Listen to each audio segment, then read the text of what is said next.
Assalamualaikum. Hello all. Welcome to Rifayas Dairy. Macaroni chicken biryani. Chicken biryani ஃப்ளேவரில் அரிசி இல்லாமல் macaroni வச்சு எப்படி பண்ணுறதுன்னு பார்க்கலாம்.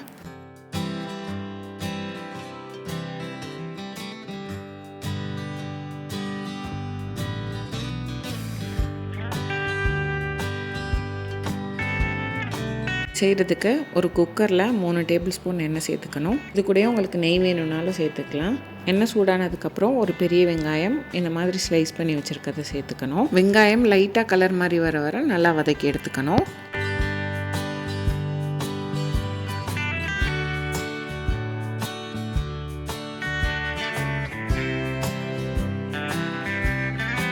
வெங்காயம் இந்த அளவு வதங்கி வந்ததுக்கப்புறம் இது கூட ஒரு டேபிள் ஸ்பூன் இஞ்சி பூண்டு பேஸ்ட் சேர்த்துக்கணும்.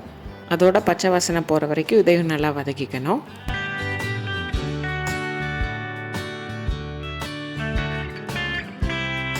இது கூடவே 2 பச்சை மிளகா, கொஞ்சமாக மல்லி இலையிலேருந்து கொஞ்சம் ஜாஸ்தியாக புதினா சேர்த்து இதையும் நல்லா வதக்கிக்கணும். இப்போ இது கூடவே ஒரு மீடியம் சைஸ் தக்காளி சின்னதாக கட் பண்ணி சேர்த்து தக்காளி நல்லா மசிஞ்சு வர வரைக்கும் வதக்கிக்கணும்.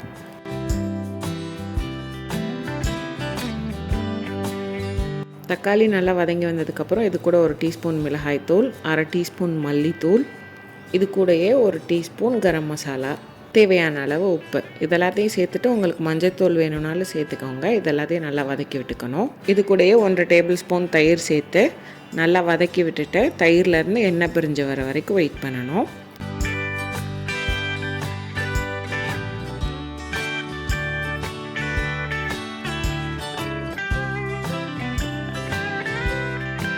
நான் இன்றைக்கி எல்போ பாஸ்தா எடுத்திருக்கேன். உங்கள்கிட்ட என்ன ஷேப்பில் பாஸ்தா இருக்கோ நீங்கள் அதை சேர்த்துக்கலாம். இப்போ எடுத்திருக்க மேக்ரோனி எல்லாத்தையும் எண்ணெய் பிரிஞ்சு வந்ததுக்கப்புறம் இதுக்குள்ளே சேர்த்துக்கணும். நான் 1.5 கப் எடுத்திருக்கேன். இது எல்லாத்தையும் மசாலாவோடு சேர்ந்து வர மாதிரி ஒரு தடவை நல்லா கலந்து விட்டுக்கணும். நான் சிக்கனை குட்டி குட்டி பீஸாக கட் பண்ணி வச்சுருக்கிறதுனால பாஸ்தா சேர்த்துட்டு சிக்கன் சேர்த்துருக்கேன். நீங்கள் பெரிய பீஸாக எடுக்கிறீங்கன்னா பாஸ்தா சேர்க்குறதுக்கு முன்னாடியே சிக்கனை சேர்த்து சிக்கன் ஒரு 10 மினிட்ஸ் குக் ஆனதுக்கப்புறமா பாஸ்தா சேர்த்துக்கோங்க. பாஸ்தா அந்த மசாலாவில் நல்லா கோட் ஆனதுக்கப்புறம் எடுத்து வச்சுருக்க சிக்கனையும் சேர்த்துக்கலாம்.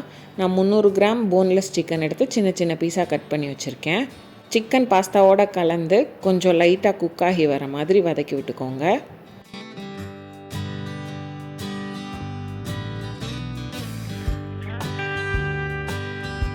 இது இந்தளவு நல்லா கலந்து வதங்கி வந்ததுக்கப்புறம் இது கூட தேவையான அளவு தண்ணி சேர்த்துக்கலாம். 1 கப் பாஸ்தாக்கு 1 கப் தண்ணி கரெக்டாக இருக்கும். நான் மொத்தம் 1.5 கப் எடுத்துருக்கிறதுனால 1.5 கப் சேர்த்துருக்கேன். இது குக்கரில் வைக்கிறதுக்கான அளவு. நீங்கள் ஓப்பன் பாட்டில் குக் பண்ணுறீங்கன்னா 1 கப் பாஸ்தாக்கு 2 கப் தண்ணி சேர்த்துக்கோங்க. அது கரெக்டாக இருக்கும். எனக்கு இந்த பாஸ்தா கொஞ்சம் குலைவாக வேணுன்றதுனால நான் ஒரு 1/2 கப் தண்ணி எக்ஸ்ட்ரா சேர்த்துருக்கேன். தண்ணி சேர்த்து தண்ணி இந்த மாதிரி கொதி வந்ததுக்கப்புறம் மூடி போட்டு 2 விசிலுக்கு வேக வச்சிட்டிங்கன்னா மேக்ரோனி சிக்கன் பிரியாணி ரெடி. எனக்கு குலைவாக வேணும், அதனால நான் குலைவாக பண்ணியிருக்கேன். நீங்கள் தண்ணி கரெக்டான ரேஷியோவில் சேர்த்திங்கன்னா நல்லா நெல்லுன்னு கிடைக்கும். இதுக்கு மேலே நான் கொஞ்சம் கட் பண்ண கொத்தமல்லி சேர்த்துருக்கேன். ட்ரை பண்ணிவிட்டு எப்படி இருந்ததுன்னு கமெண்ட்ஸில் சொல்லுங்கள். வீடியோ பிடிச்சிருந்தா ரிஃபைஸ் டெய்ரியை லைக் பண்ணுங்கள், சப்ஸ்கிரைப் பண்ணுங்கள், ஷேர் பண்ணுங்கள்.